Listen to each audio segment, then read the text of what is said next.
Welcome, everybody, to the very first episode of Pixie Dust and Petals. I'm your host, Tamina, and I'm coming to you from the middle of nowhere in rural Alberta. So, a few things about me. I am a farm wife. I am a mom to adult children.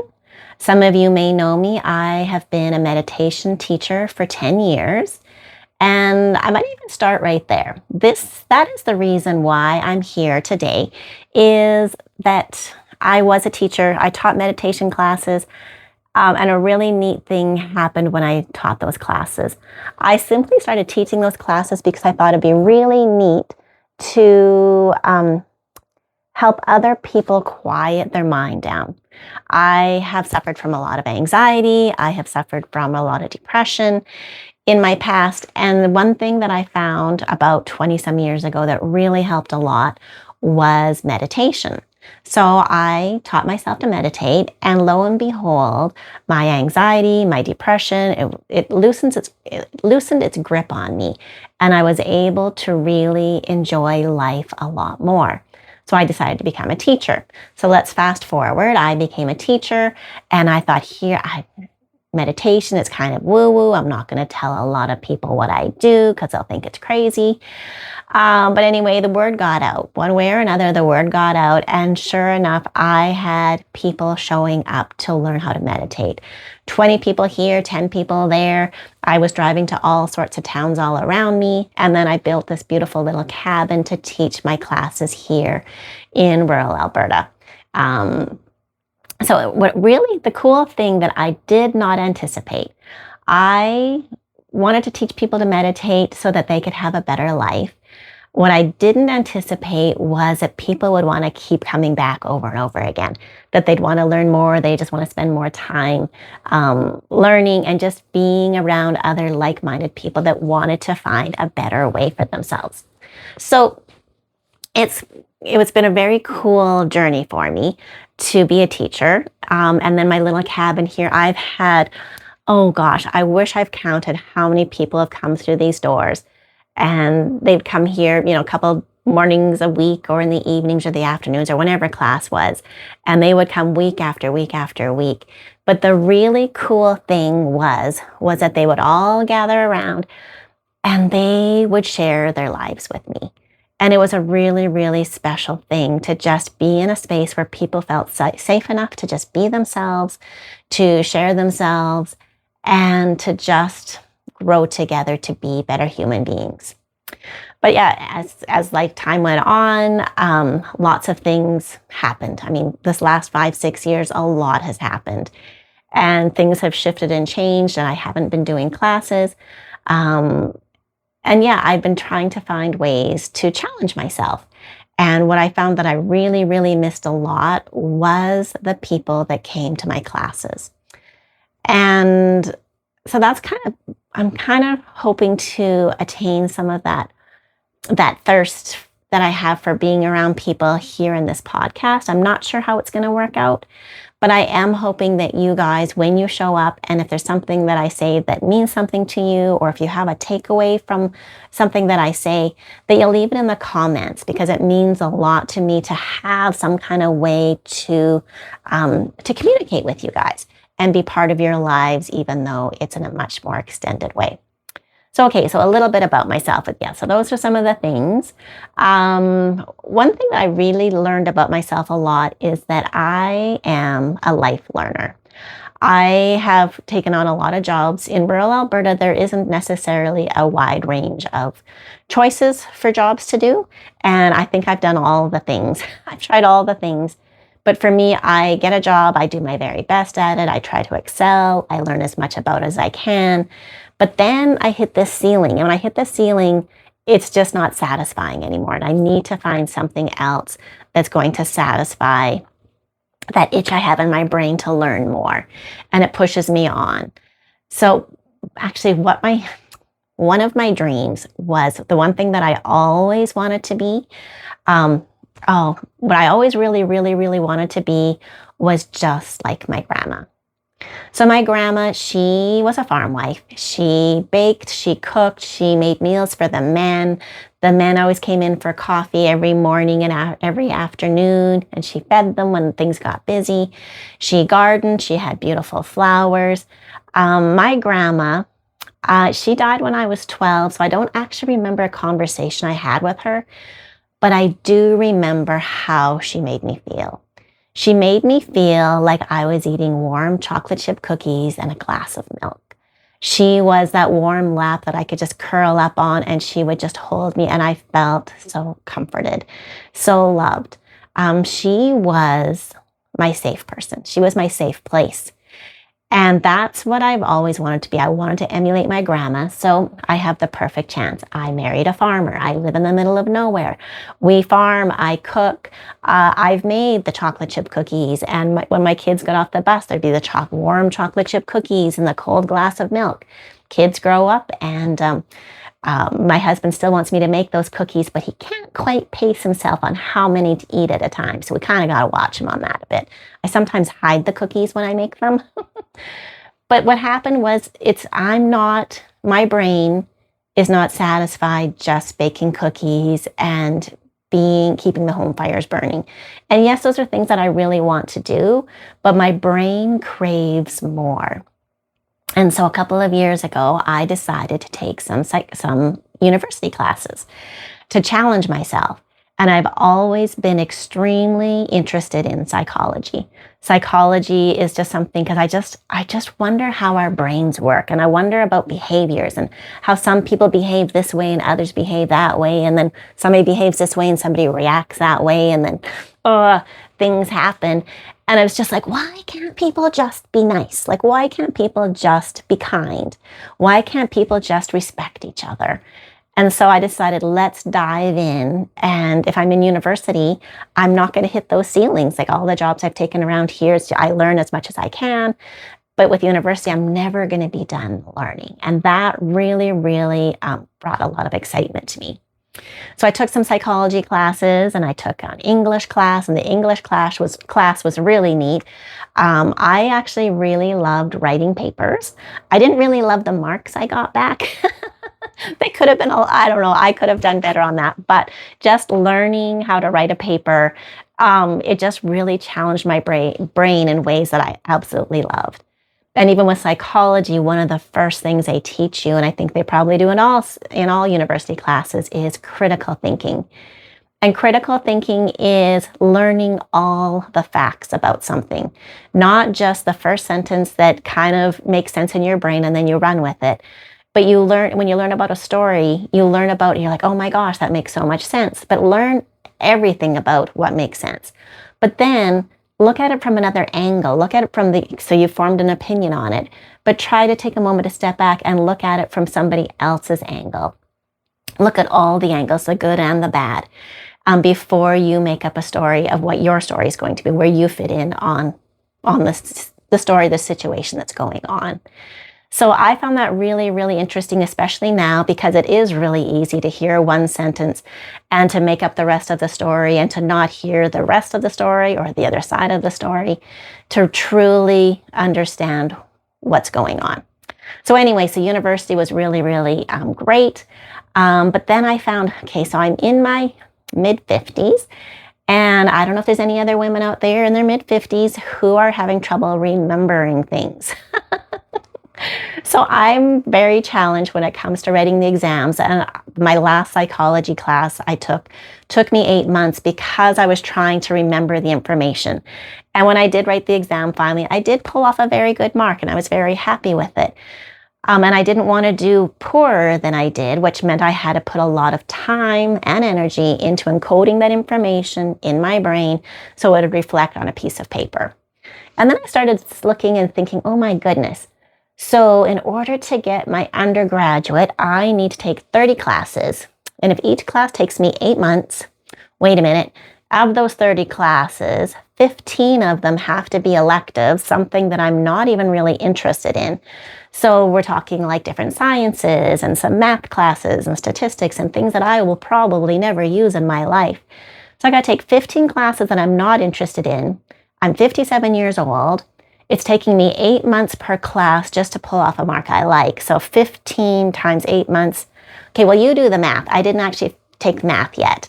Um, but it was when you're my age, every year counts, and I want to spend that time with the people I love, doing the things I love, doing the things I enjoy.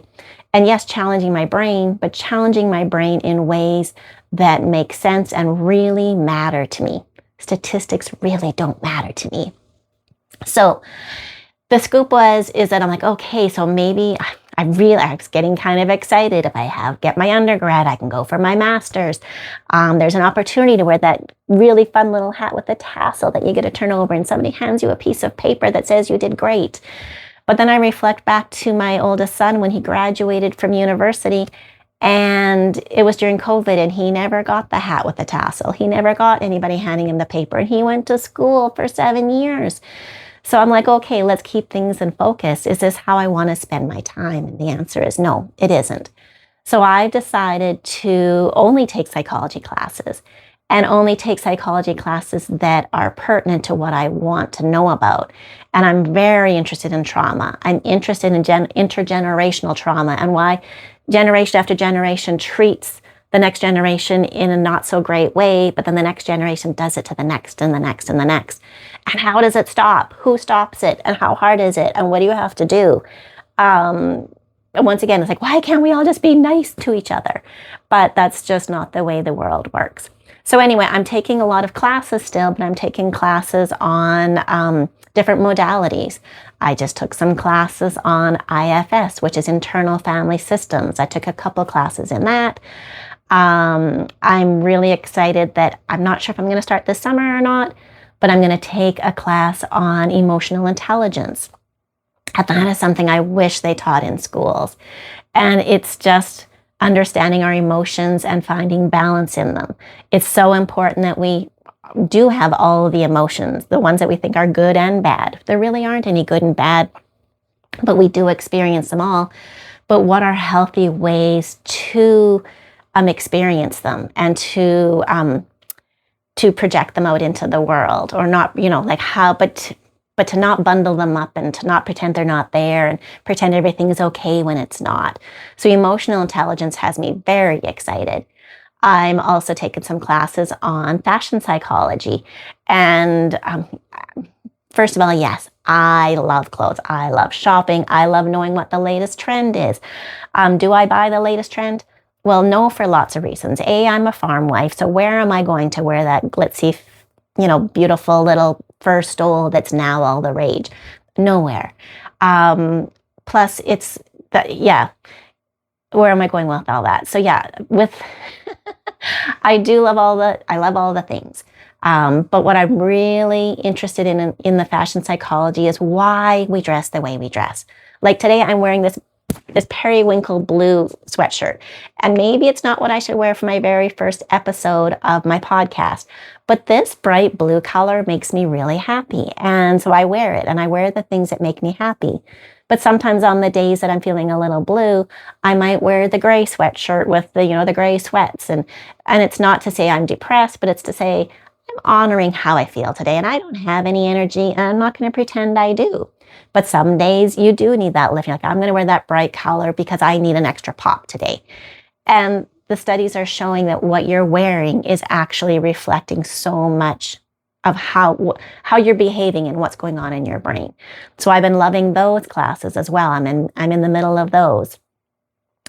I'm getting off track here, and this is what's going to happen on this podcast, you guys. I'm going to go down rabbit holes. I'm going to start talking about the things that get me really excited. I'm going to be talking to people. Some of the podcasts I'm going to do all by myself, and I'm going to tell you about something I just learned, because if it's making my mind go, oh my gosh, that's so cool, it's probably going to do the same for some of you guys. But I'm also going to be going out and having conversations with people. I've already have a list. I think I have 11 or 12 people that have agreed to be on my podcast.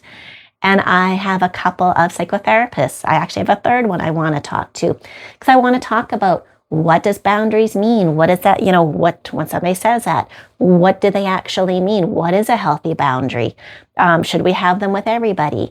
Just a lot of the psychology terms that people don't truly understand, but they roll their eyes at, or they don't want to talk about it. I want to talk about the things that nobody talks about because they're important. And I'm going to talk to the people that help me explain it to make it more normal. This last year has been a very, very challenging year for me in a lot of ways. And last March, I decided to go to therapy. Okay, cringe. Did anybody else cringe when I said therapy? I am cringing less and less when I say it out loud, but I did. I started taking therapy last March, and it was the best thing in the entire world. My one girlfriend, I would text her after every session. I'm like, oh my gosh, it was like a massage for my brain. I feel normal. I feel like so much healthier. I feel like I'm okay. Because sometimes we don't, our brain tells us things and we believe it. So when you can actually find a way for your brain to function healthy, and your brain believes in being healthy and you are healthy, it's just a really, really great combination. So anyway, yes, so I've been in therapy. It's been amazing, but I want people to understand that it's such a healthy thing for our brains to see things from different aspects. It's the critical thinking. It's not just the one way we've always seen it. It's always been done this way. Don't change things. It's like, stop. Can we see it from a different angle? Okay, that angle doesn't work. Let's look at it from this angle. Let's look at it from all angles until we find one that feels really good to us and makes us feel like a healthy person. So yes, so back to some of my guests. So I've got some psychotherapists going to be joining me. There's one from Stettler, one from Camrose. I'm going to be talking to one from Edmonton, just to give you all the angles and the different modalities and how they work. Because sometimes you might read on a page and you're like, I don't even know what that means. It sounds kind of weird. Let's talk about the weird things to make them unweird, so that we can decide whether it's a good fit for us or not, instead of making up our mind before we know the facts.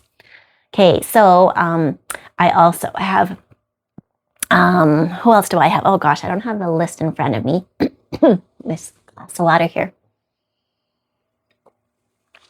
I have a friend who is becoming a death doula. I don't even really know what that means, but I wanted to find out, and I want to have that conversations with her. I want to see what that means. I have different people, like my hairdresser. I got a new hairdresser. She's an apprentice. She's experimenting.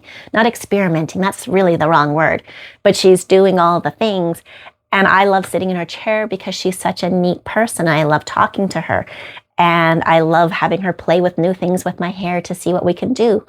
I have a beautician.